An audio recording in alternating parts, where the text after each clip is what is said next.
Gviniashvili caught with Liparteliani's favourite Makikomi, Uchimata Makikomi. He likes to work the two of them together.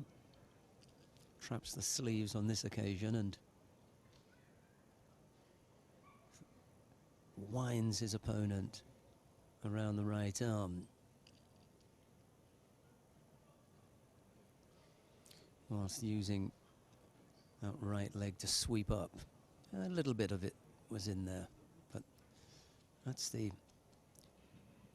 It's not a combination, it's a mix of techniques.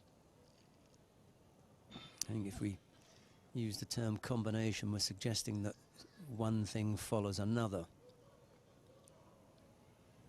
But in this instance, he's got a hybrid. It's a little bit of this and a little bit of that. Anyway, he's on the board with Wazari.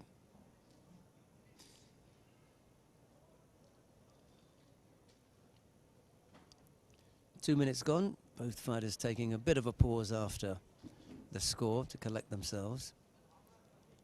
And as a result of that, taking the foot off the gas, Liparteliani picks up a penalty for passivity, as does Gviniashvili.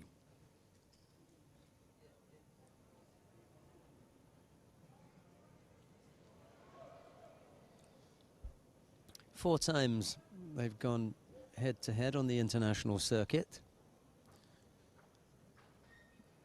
And it's Liparteliani who leads that head-to-head 3-1. Gviniashvili defeated his teammate in the final of the Tbilisi Grand Prix earlier this year.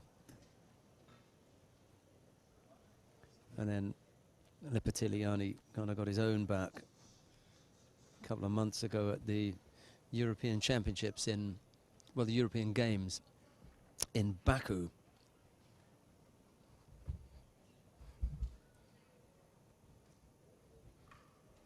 The Georgians put two fighters in that weight. They both managed to medal. So a second penalty picked up by Liparteliani, but he still leads by Wazari. And now Gviniashvili picks up a second penalty for a false attack.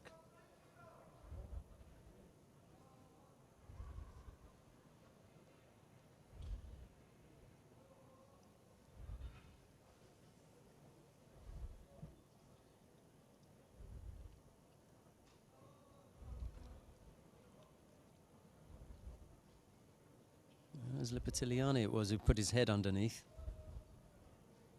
They just let that one ride. No penalty for ducking underneath.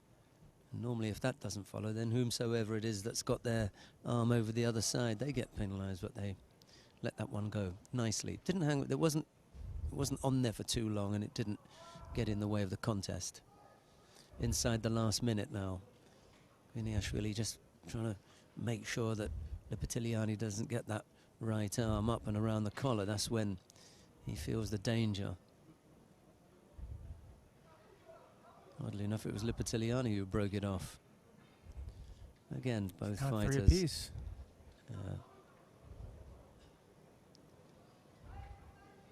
Shame, really, because... And he comes up with a second. As I said, that's his go-to technique. He got 2 or 3 ways of executing the Makikomi, and that was a little bit more like the traditional Makikomi. First time round he threw him with the right leg inside for a cross between Uchimata and Makikomi, but this time round Beka was pretty much running out of steam. There's zero resistance to that one, and over he went.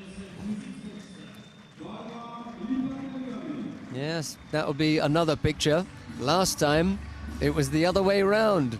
It was Beka holding up Liparteliani's arm. It wasn't actually the last time that they fought. It was the time when he beat him in the games that he held his hand up. And there's a really nice picture of that. Oh, in Tbilisi. It was in Tbilisi when he beat him, and he put his hand up. Got a nice picture of that. Well, this time it's Liparteliani's turn to hold his teammate's hand up. Tough when you got two absolutely top draw guys in the weight who end up having to go head to head. Yeah, on a reasonably regular basis. I mean, that's the fifth time. That's the fifth time in a little over a year and a half. And those are the times when they've been places and avoided each other. There are other occasions. So 5 times is in that short space of time. I mean, they first went head-to-head internationally in June 2014, so it's only a little over a year. We're August, so, 14 months, 5 times. That's a lot. And every single time, there's been a medal at stake. They've been lucky to avoid each other in the early rounds. I was going to say, well, yeah, it truly is the luck of the draw that they don't, and I mean in a positive way. Havana, go on, sorry. That they've actually met in a medal round and not earlier and eliminated each other. Havana, Dusseldorf, Tbilisi, Baku. I'm just going to check to see what the results were for each of them when they have, what they ended up with.